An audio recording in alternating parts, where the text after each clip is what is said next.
Wasn't that on Reddit the other day, Anonymous? I'm pretty sure I watched that video. Thanks to the Prime Moneybag and Forestry. Alright, let's do Kento Bento first. I'm Kento Bento. This will be part 1 of a 2-part series. Thanks for some noisy. Possible by Nebula and Curiosity Stream. Tokyo, March 1970. 31,000 feet up in the air. Japan Airlines Flight 351 was reaching its cruising altitude. It had left Tokyo's Haneda Airport no more than 10 minutes ago and was set to land in Fukuoka in an hour's time. This was to be a relatively short flight, a domestic affair. But little did the passengers and crew know it was going to be neither, as Japan Airlines Flight 351 was about to undergo a harrowing ordeal. On the plane were 122 passengers, tourists, businessmen, first-year uni students, doctors on their way to medical conferences, really people from all walks of life, and including a few notable individuals like the high-ranking Pepsi executive, the talented bass player from the up-and-coming rock band Hadaka no Rarizu, and the Roman Catholic priest from New York. Yes, this was a diverse mix, with people of varied experiences and professions, but nothing could have prepared them for what was to come. DB Cooper. At about 7:30 a.m., as the plane DB Cooper fucking hops in here and takes this shit over. A young Japanese man got up from the seat to make a special announcement. Thanks to the Risa Baraz pasta. He was hijacking the plane. Oh. This man was Takamaru Tamiya, a 27-year-old recent graduate. Now, this announcement wasn't met with as much terror and panic as one would expect, as this was the year 1970, when airline hijackings weren't illegal. It wasn't yet considered an international crime. Yes, people were concerned, some more than others. Well, it's not a crime. We can't do anything about it. Good work. Was not how it is Loophole. today. But this was about to change, as Takamaru Tamiya proceeded to pull out a samurai sword. Oh. Yes, a samurai sword. That is anime shit. The seriousness of the situation. Jesus Christ! It's Batosai, the plane stealer. 122 passengers was a lot for a single hijacker, which is why he didn't come alone. With everyone now in a state of panic, Tamiya's accomplices began to make themselves known one by one. Thank you, Keyheart. The university students had revealed themselves. Now, this was unexpected and bizarre. Many of the students were still in their early years at Tokyo and Kyoto universities, two of the most prestigious universities in all of Japan, with the youngest among them being just 16 years old, actually still in high school. Just like their leader Tamiya. Well, half of anime takes place in high school. Not just that, some had not surprising. And homemade pipe bombs as well. This was confusing and terrifying. As they tried to break into the cockpit, the distressed pilots radioed in for help, relaying the dire situation on board. It seemed it wasn't long until the hijackers would make their way in. The rest of the students were now tying the male passengers down to their seats as ordered by their leader. Now, it was certainly an odd sight to see such young Japanese recruits involved in this act of terror, 9 in total. But the most surprising of all, perhaps, was the identity of one particular hijacker. He was the bass player of the up-and-coming rock band Hadaka no Rarizu. Oh shit! It wasn't a joke. His name was Moriaki Wakabayashi, and he was in it just as much as his fellow comrades. It was time to end things. With the cockpit finally breached and the pilots restrained, the samurai skyjackers were now in full control of Japan Airlines Flight 351. And now, they played a fucking crazy concert. So laxed as to allow samurai swords, pistols, and pipe bombs to be this easily smuggled onto a plane. But 1970 was a different time, and well, the demands of the hijackers reflected that. You see, the reason they took control of the plane was to fly it across the Pacific Ocean to the Caribbean, specifically to Havana, Cuba. This was to be their final destination.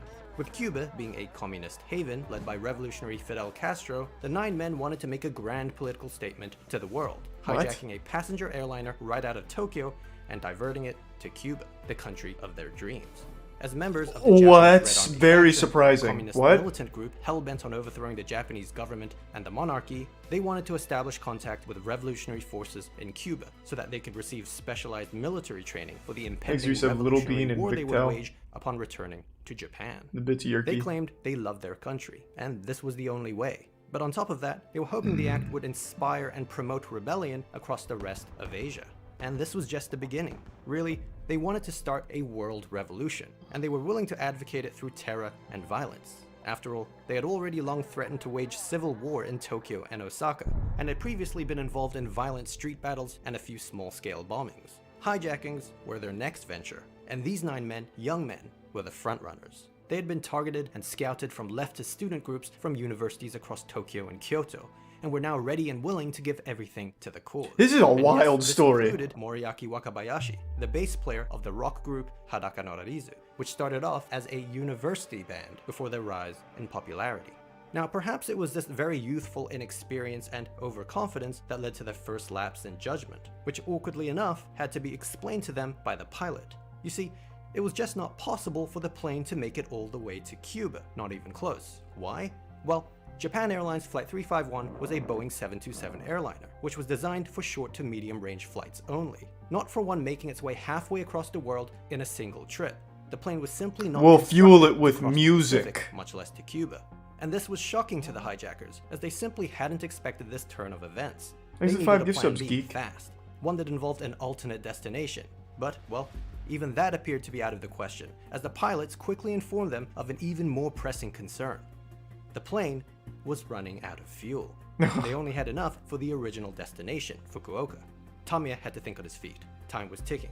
Right, well, if they had to land in Fukuoka, then they'd land in Fukuoka, but on their terms. Yeah, this It was is about this this is our time that the landing. Japanese Ministry of Transport We did this received word one. of the hijacking, and was entrusted with the task of ensuring the Thanks to safety the resub, of all Windsor. the passengers. A member of the department, Vice Minister Shinjiro Yamamura, would directly oversee the hostage recovery efforts. Of course, word also got around to the news outlets, who quickly reported on the incident live. This was a first for Japan, as never before had they experienced the hijacking of an airplane. This shocked and horrified the entire nation. At 9 a.m., Japan Airlines Flight 351 touched down at Fukuoka Airport, where they were met by a horde of spectators and members of the media. Wow, The authorities it's wasted like no celebrities. time in surrounding the plane, as they readied themselves for the eventual standoff. With 129 hostages on board, 100 They have an actual sword fight? crew members, the hijackers felt that they had the upper hand. But it all would rest on the negotiations. As Yamamura and the authorities prepared themselves, the negotiations began. For the next few hours, the two sides went back and forth, both unwilling to budge, with Tamiya threatening to kill every last one of the hostages if his demands weren't met. This was an intense negotiation, with a lot at stake, but eventually, an agreement was reached. So the deal was for the hijackers to release 23 of the passengers in exchange for more fuel, but it had to be enough fuel to get them to their new destination. Now, Havana, Cuba, was no longer an option, it was too far, so they had to settle for one within reach. After much discussion and consideration, they decided on Pyongyang. The hijackers were going to North Korea. Whoa! Now, this made sense to the 9 men, as Whoa. North Korea was another communist regime, ruled by another great revolutionary, Kim Il-sung, grandfather to This Kim is Jong-un. nuts. They reasoned that flying the plane to Pyongyang would still make a grand political statement to the world. Thanks, Resub Furthermore, Practical. they had actually already planned for a brief stopover in Pyongyang, as the city had been a All good, serious man, candidate to host their base of operations for their international revolution, and they wanted to conduct some reconnaissance while en route to Cuba. So all this just meant a slightly longer detour to North Korea. No big deal, really. Once the dust had settled, they'd figure out another way to Cuba. Viva la revolution! And so the deal was done. Tamiya got what he wanted, and even better, they still had 106 hostages on board for leverage. On the Japanese side, all the passengers released were women, children, Kim and the Il-sung elderly, gets on the most of plane all, next. which was fortunate, Picks up a samurai not sword. quite what they had hoped for. The majority on the plane were still very much in jeopardy. But now, it was time to go. With the pilots having never flown to North Korea and unable to rely on Pyongyang air control for guidance, Fukuoka airport officials had to quickly pass them a map of the Korean peninsula Thanks to to the navigate resub, for themselves. losing internet. That would have to do for now. But with that, Japan Airlines Flight 351 fueled up and took off, bound for the Hermit Kingdom. Now, aside from the Japanese, there was actually one other group that was rather unhappy with the outcome thus far, and that was the Central Intelligence Agency, the CIA. You see, Langley had sent over agents for their own hostage recovery mission, as there were a couple of US nationals on board, the Pepsi executive Herbert Brill, and What? the Roman Catholic priest from New York, Daniel MacDonald. They had business to attend to. What? But now, with the plane heading towards North Korea, a nation known for their international Pepsi hostility guy? and political reclusiveness, not to Maybe mention their Coke general planned hatred and this. contempt towards Americans, things weren't looking great. By now, Flight 351 was well on its way to Pyongyang. It had crossed the Tsushima Strait, flown over the Korean mountain ranges, and had just about reached the DMZ, the Korean Demilitarized Zone. This 38th parallel is the contested border dividing the Korean peninsula into North and South Korea. Once past this point, there would be no turning back. But on top of that, the pilots were having a hard time with navigation, as they were unfamiliar with the flight route. Seeing as the countries had no diplomatic ties, Japanese airlines and airport Thanks to Tier controllers 1, no were skill. simply unable to make contact with their North Korean counterparts. The Japanese pilots didn't even know where the airport in Pyongyang was located.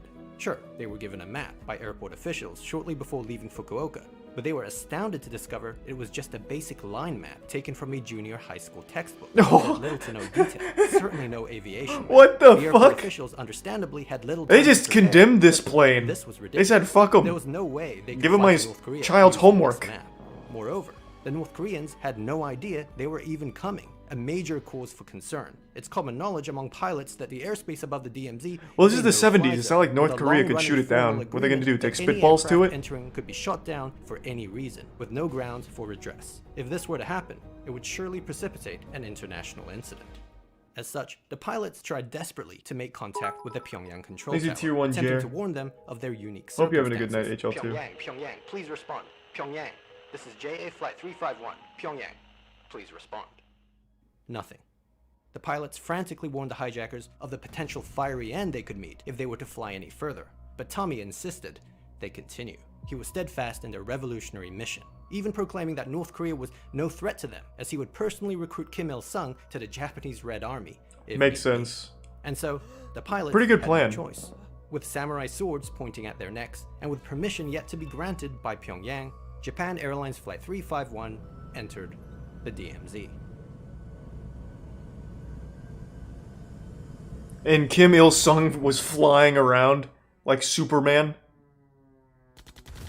Moments later, North Korean fighter jets emerged from the clouds. No, God! opening fire at the passenger plane. What the They fuck? had entered North Korean airspace. Holy shit. But just like that, it was over. Oh, The they only fire had six. stopped. They only had 6 bullets. Pilots realized, well, it must have been warning fire. At that moment, there was a faint response on the radio. This is Pyongyang. This is Pyongyang. Respond. Respond. It was in English, but in a heavy Korean accent. The pilots, relieved at finally making contact, tried their hardest to explain their predicament to the Pyongyang control tower. This must have sounded quite bizarre to the North Koreans, as nothing like this had ever happened before. But despite the unusual request, after some back and forth, Flight 351 was permitted to land in Pyongyang. Nice. It would, however, be closely escorted by the fighter jets. Now, the hijackers were elated. This was what they had hoped for, acceptance from their communist allies. But as the plane continued flying deeper and deeper into the reclusive state, it was becoming quite clear to the rest of those on board, the passengers and crew, that their fate no longer rested in the hands of the hijackers, but the Hermit Kingdom. Yeah, but they're nice. At 3:19 p.m., They have Japan a Airlines Flight good 351 history of touched being down nice. at Mirim Airport in East Pyongyang, where they were met by a swarm of military personnel. There were North Korean soldiers, policemen, high-ranking officials, but also, surprisingly, sympathetic crowds of civilians holding up Yeah. welcome signs, as well Oh. as a choir of schoolgirls singing North Korean greeting songs, welcoming the hijackers or, in Damn. their eyes, defectors, to the Fucking glorious celebrities. nation. Outside the aircraft, an announcement could be heard, blasting over the loudspeakers. This is the Democratic People's Republic of Korea, presided by the great leader Kim Il-sung. For those who are fighting against Japanese imperialism, we welcome you. This was a somewhat elaborate reception, and a magnificent sight for the student radicals, but for the hostages, it was deeply unsettling. It wasn't long until a North Korean official approached the plane to officially receive the foreign visitors. This was it. Tommy and his men were about to join their communist brethren. Now meanwhile, in a nearby hangar, the Japanese authorities and the CIA were getting ready to launch their rescue mission. It was now or never. All that was needed was for the 9 men to be lured far enough away from the plane by the fake North Korean official. This was what it had all been leading up to. You see, the hijackers had indeed ended up in the Korean capital, but there was just one problem. It was the wrong one.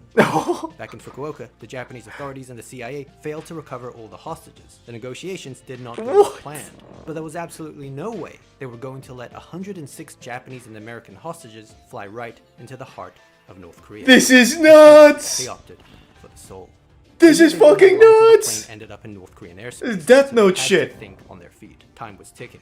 Right. Well, That is a if the trap plane card had to land in activation and a Pyongyang, half for then they'd sure. land in Pyongyang, but on their terms. This was their plan B.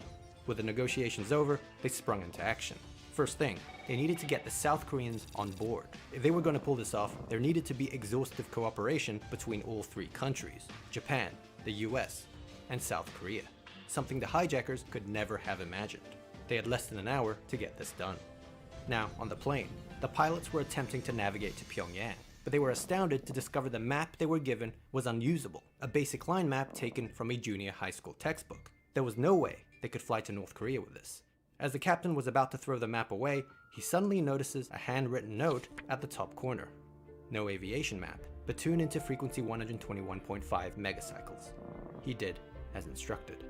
Not long after entering the DMZ, North Korean fighter jets emerged from the clouds, firing anti-aircraft shells at the passenger plane. But that was actually the CIA. That's who those on board thought was firing at them. In reality, this was the South Korean Air Force shit. into thinking they had now entered North Korean airspace. Having tuned into the frequency 121.5 megacycles, the pilots and the hijackers then received a message from who they thought was the Pyongyang control tower.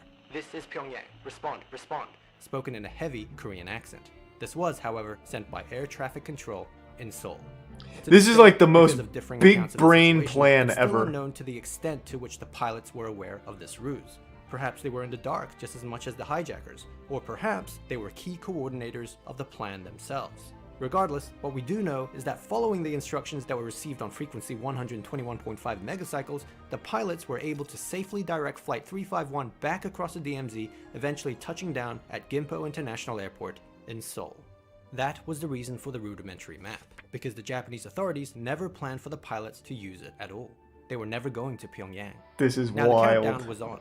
The hour was almost up. As the plane touched down on the runway, the South Korean airport officials were frantically putting the finishing touches on their makeshift renovation. You see, the final piece of the deception involved disguising Seoul's Gimpo airport to look like one in Pyongyang. They did this by covering up any South Korean related items and branding, and removing all South Korean flags, replacing them with North Korean flags. How South Korean police did were they also do that dressed so up in quick? communist uniforms and North Korean military attire, and random actors performing the role of the sympathetic public held up welcome signs in the hopes of putting the hijackers at ease. How? Girls from a nearby school was even cast to sing North Korean greeting songs to add as much authenticity as possible. This is like the conclusion in a thriller movie or something. Blasting over the loudspeakers, "This is the Democratic People's Republic of Korea, presided by the great leader Kim Il-sung. For those who are fighting against Japanese imperialism, we welcome you." The fake North Korean official approached the plane, greeting the hijackers with a megaphone. Thanks "We to the have gift sub, prepared a Jack. shuttle bus to take you, the revolutionary heroes, to meet the great leader and premier Kim Il-sung." The Japanese, American, and South Korean authorities, meanwhile, were waiting in the wings. Vice Minister Yamamura was ready. With the ramp stairs rolled up to the fuselage, the hijackers prepared to disembark. They were riding high. This was what they had been waiting for. After sacrificing everything to the cause, their moment had come. This was a revolutionary victory for the ages. One by one, they made their way to the exit. What they didn't know, though, was that their struggles were far from over. This was only the beginning. What? How? Now, They caught the him. rest of this incredible story will be covered in part 2. Wait, how is there It will be released more? on YouTube in a few weeks, so make sure Few your weeks? notifications No! turned on. But there's actually another video coming out even sooner that you can watch. What the fuck? prequel events. If you want to know all about what led up to the hijacking of Japan Airlines Flight 351, who the mastermind was, why Tamiya was never supposed to be the leader, how the Japanese authorities watched on as the hijackers boarded the plane in Tokyo's Haneda Airport, yep, they knew. Well, you can check out this special. This is the prequel craziest video story exclusive ever. To Nebula. It'll be coming out in April. There's a whole story to be told before they even step foot on the plane. And well, you can also check out there what many are calling my best video ever, the shocking Chinese pork bun murders, my Nebula original show. But warning, it's terrifying. Alright, I'm fucking excited for the rest of that. That is wild. What a story. Oh, I don't want to spoil anything, but I do want to look up the people. Thanks to the resub unit, decaf milk, and the prime Dante.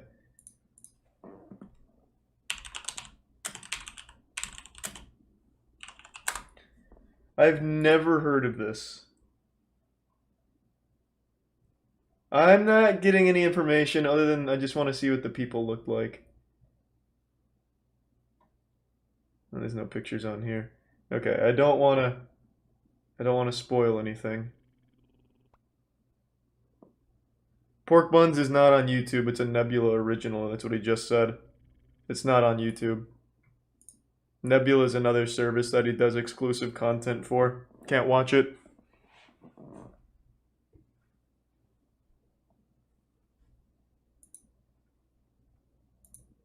Thanks to the Prime Kilroy and the resub Wordy.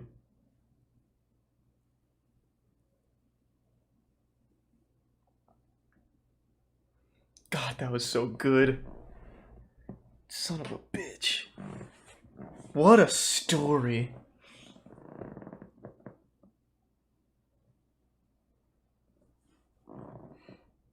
You don't have Nebula? A, I don't have Nebula, and B, I couldn't watch Nebula on stream. That is like watching a Patreon exclusive thing on stream. You can't do that.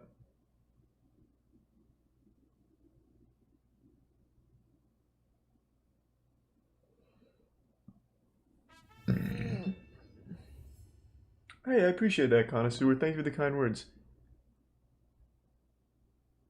No, appreciate the bits, Red. No, I can't. It's called piracy. I can't buy it and then broadcast it for free. That would be me pirating the content. It's illegal.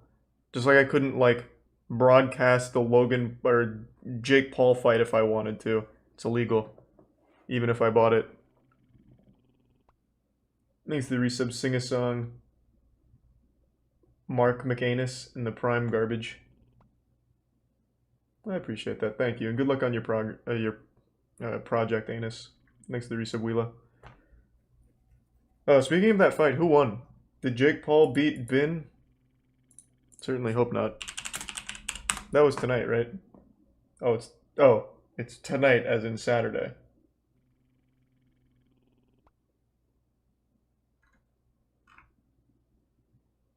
I thought it already happened. Thanks to the Prime Hot App Bubba. Oh no, I couldn't do that, club. Thanks to the bits, Himiko. Yeah, Himiko, but it is accurate. When you type in Japan Airlines 351, the first thing it brings up is that they hijacked the plane using samurai swords and shit. So it is accurate.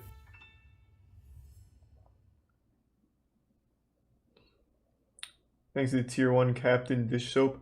Look up when L. Ron Hubbard, Scientology founder and engineer from NASA, tried to summon the Antichrist with sex magic. Is that something I can look up on stream? Let me look it up over here.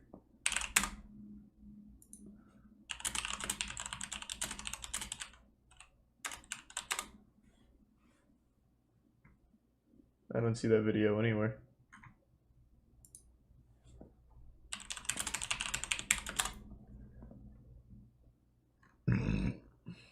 Yeah, that didn't come up with anything.